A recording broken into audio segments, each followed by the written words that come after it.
po yun. Yung nangyari kanina, nagmukhang walang alam. O, nagmukhang walang alam talaga si Nisay. At ito pa. Pero guys, abangan natin sa plenary ha. Kasi klarong-klaro po, di ba, nagkaroon na po ng butuhan to reject or to what they call this, declared the article of impeachment sufficient in form, but napakahalaga kasi yung determination of sufficient in substance. So, the Committee on Justice ruled, no, that the impeachment or article of impeachment filed by Attorney De Jesus and Masa et al. Insufficient in substance. Yan, insufficient in substance. So therefore, mag-prepare na lang ang Committee on Justice ng tinatawag na committee report, and that will be transmitted to the plenary. Ipipresenta po sa plenaryo yan, yung resulta ng investigation ng Committee on Justice. Doon po, pagbobotohan.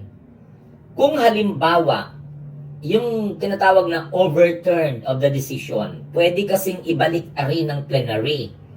Halimbawa, doon po sa panahon ng plenaryo, nagbotohan at lumabas ang 1/3 sa mga congressman ang bumoto hindi pabor sa committee report.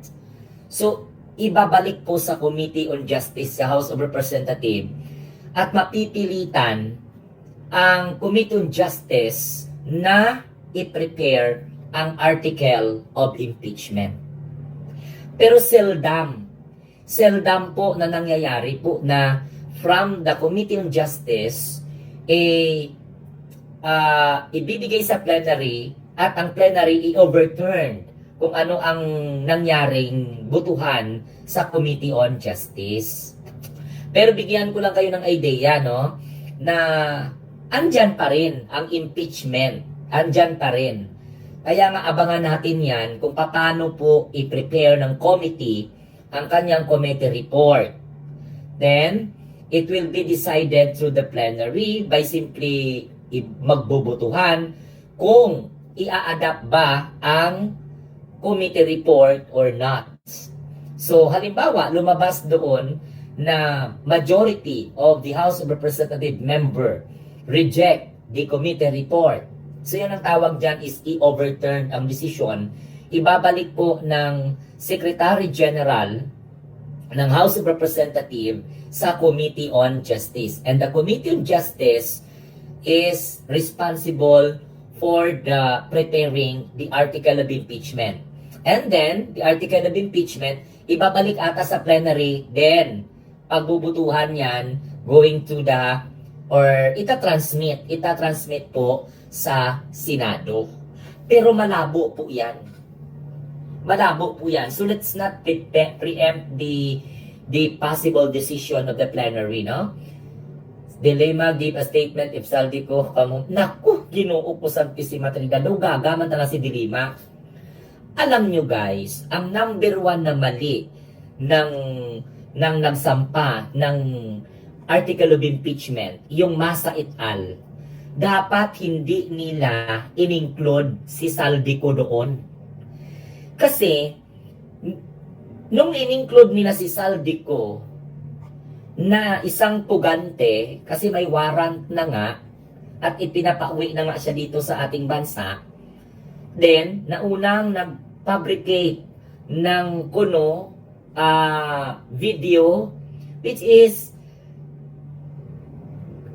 cannot be used. Kasi hindi man yun na notary, hindi man niya pinanumpaan, nasa labas man siya ng bansa. So, there is no jurisdiction. Kaya nga sa totoo lang, hindi mo pwedeng i-include si Saldico doon. Oh.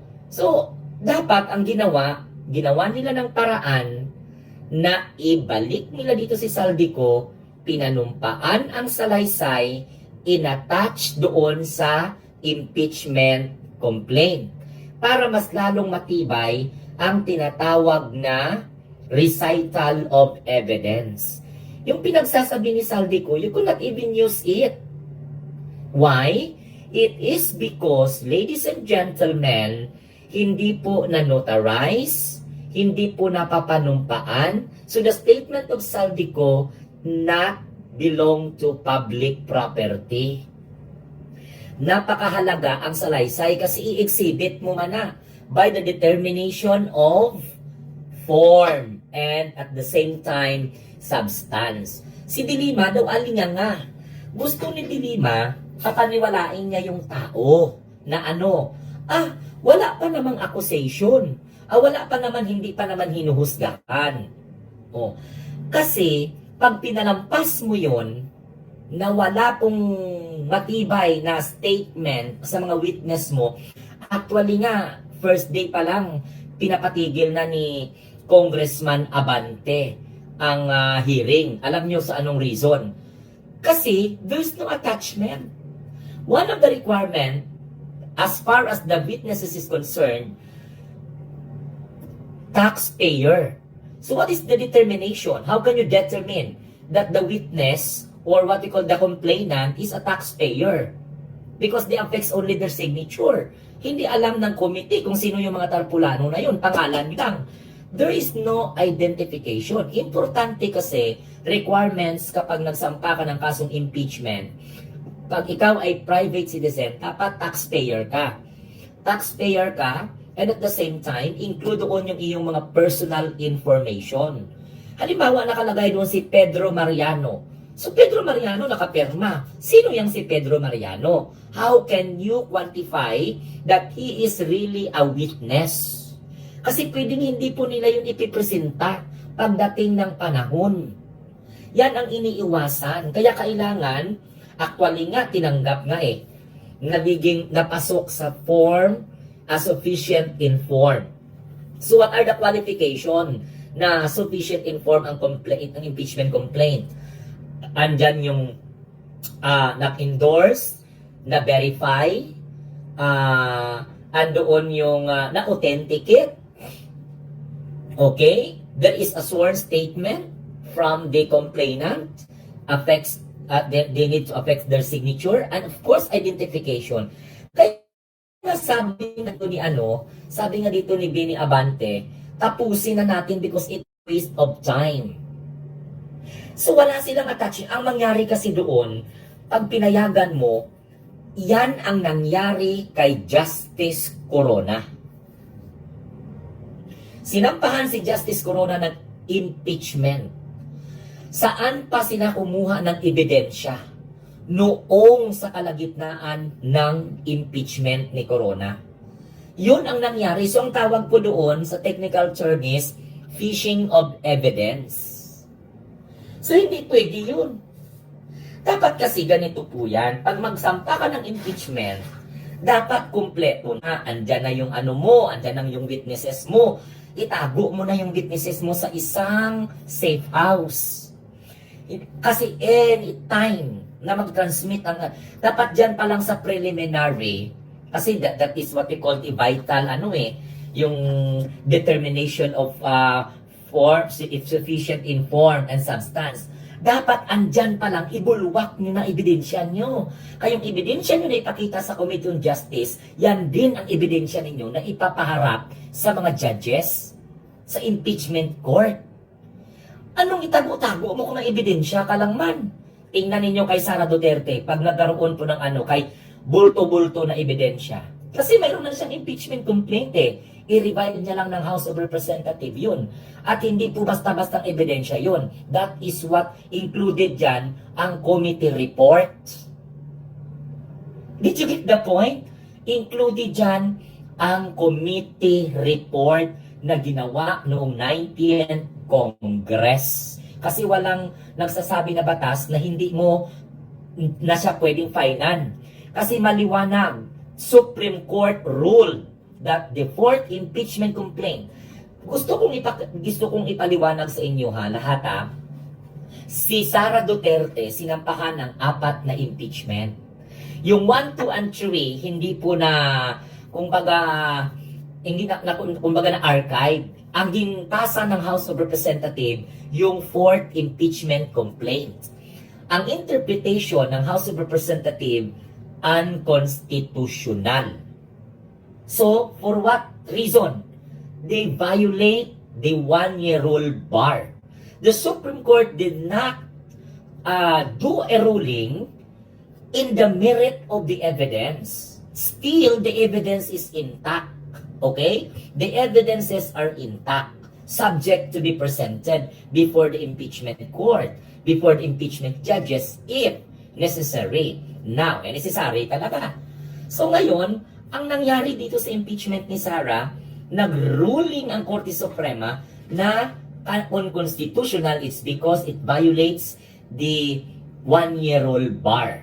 Kaya nga po, nagkaroon nga ng tinatawag na confusions on the part of the House of Representatives. It is because dalawa yung ruling ng Korte Suprema. Andyan yung January 26 at saka yung February 6 or February 5. Okay, so yun ang nangyari. Pero kay Sara Duterte may ebidensya talaga na kumbaga kasi ano yun that is a result because the one who recommend for build up the case is the Committee on Good Governance. Naintindihan po ninyo?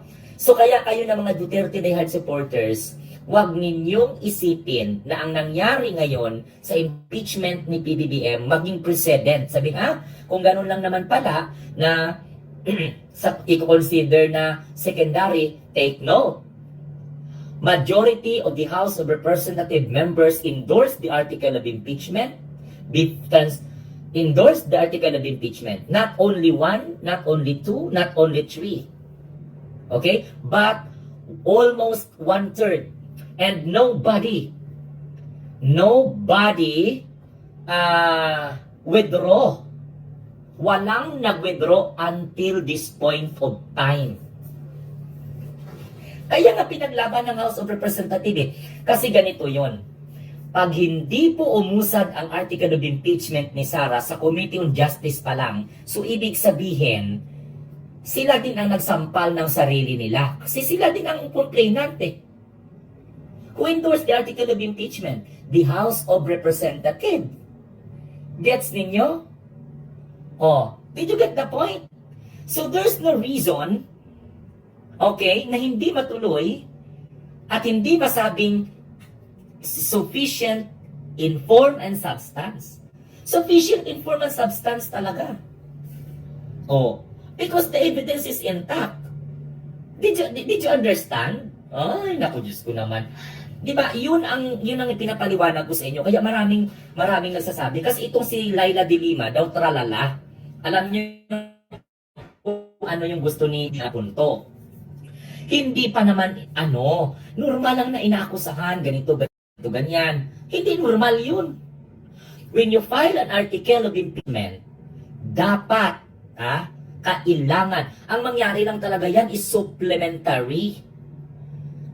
Baka mayroon pang supplemental testimony in relation to. Because if there is another additional, you need to plea. Yun, mag-motion ka. Sa impeachment complaint, hindi ka pwede mag-fishing doon. Kaya nga nagalit niya si Miriam Defensor Santiago nung panahon ng impeachment ni Corona, di ba? Because yung impeachment ni Corona, saka lang nagsilabasan itong mga ebidensya nung panahon na ng trial. Naksabagay, because you need to give a pure notice. Yun ang titingnan kasi ng senator judges bago mag-umpisa. So, isa-submit, for example, ang transmittal. Ita-transmit ng House of Representatives. The Committee on Justice will prepare a report. Then the Committee on Justice will transmit it to the plenary. Ang nangyari kasi sa impeachment ni Sara Duterte, hindi dumaan sa Committee on Justice. Why? Because majority of the congressmen affects their signature, endorse the article of impeachment. Complainant, halos lahat ng mga congressman, including the Duterte ally. Because what they wanted to do is that let Sara Duterte answer, because that is her opportunity to clean her name. Yun ang reason ng ibang mga kaalyado. Kaya napansin ninyo, until now, walang bumawi ng perma. Ay uso man ang bawian ng perma.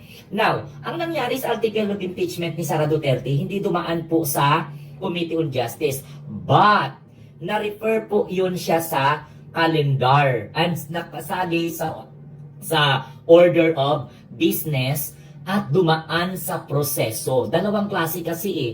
Hindi na pwedeng dumaan sa Committee on Justice at endorse ng isang congressman once majority of the House of Representatives endorse the article of impeachment.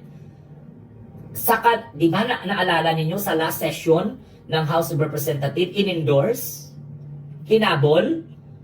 So hindi na siya dumaan kasi nga nanonotify na yung Committee on Justice doon. Ganon ang confusions ng mga DDS na hindi po nila naiintindihan.